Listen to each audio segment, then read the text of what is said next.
everybody. My name's Julia. It's nice to see you again. I've come back to read you another story. Today, I've chosen this story. It's called The Magic Porridge Pot. Do you know this story? All of the illustrations, that's the pictures, inside this book were made by an artist called Robert Lumley, and we're going to take a closer look at them as I read you the story. Are you ready? I'll get started with The Magic Porridge Pot. Once upon a time, there was a little girl who lived with her mother, who was a widow. They were so poor that one day they found they had nothing left to eat.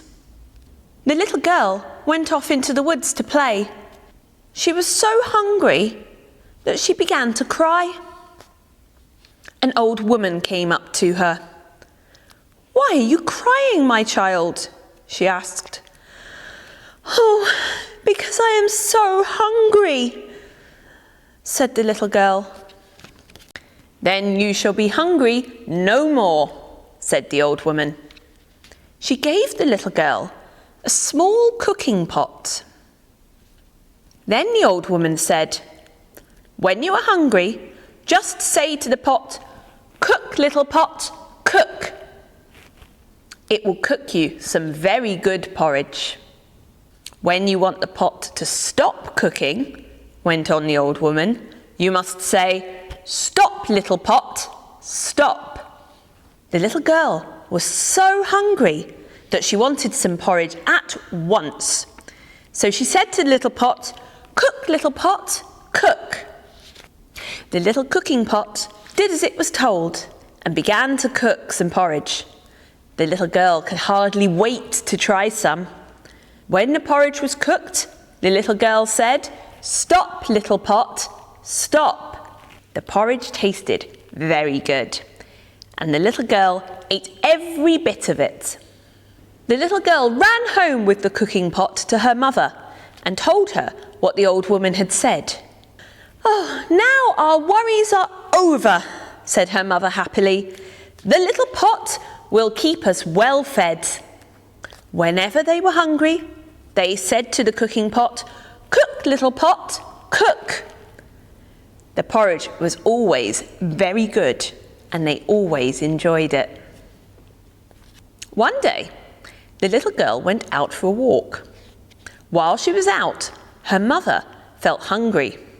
So she said, "Cook, little pot, cook."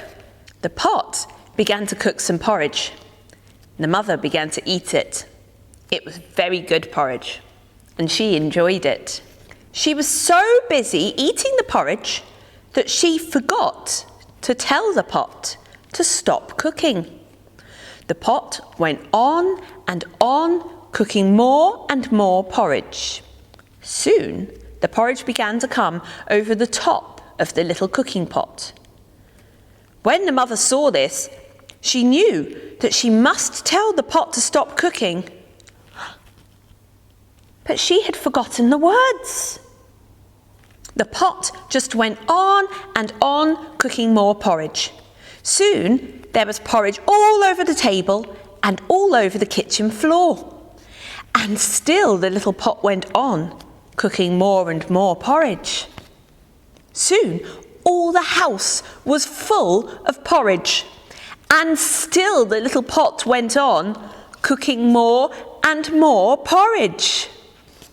Soon, the house next door was full of porridge. And still the little pot went on, cooking more and more porridge. Soon, all the houses in the street were full of porridge. And still the little pot went on, cooking more and more porridge. Soon, nearly all the streets in town were full of porridge. And still, the little pot went on, cooking more and more porridge. All of the people from all of the houses came out into the street. No one knew how to stop the little pot from cooking more porridge. It just went on and on, cooking more and more porridge. The people in the town began to think that soon all the world would be filled with porridge. Just as the porridge was reaching the last house in the town, the little girl came back from her walk. At first, she could not tell what had happened to the town. "Please, stop the little pot from cooking any more porridge," cried her mother. The little girl said, "Stop, little pot, stop." And then, at last, the little pot did stop cooking porridge. But anyone who wants to go into that town now will have to eat his way through a lot of porridge.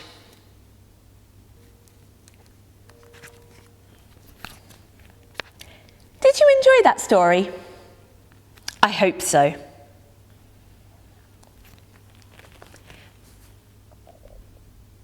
I hope to see you soon when I come back and read another story next time. Or maybe I'll see you here at the Williamson Art Gallery and Museum, where we've got our fantastic exhibition all about Ladybird books. But for now, I'll say bye-bye.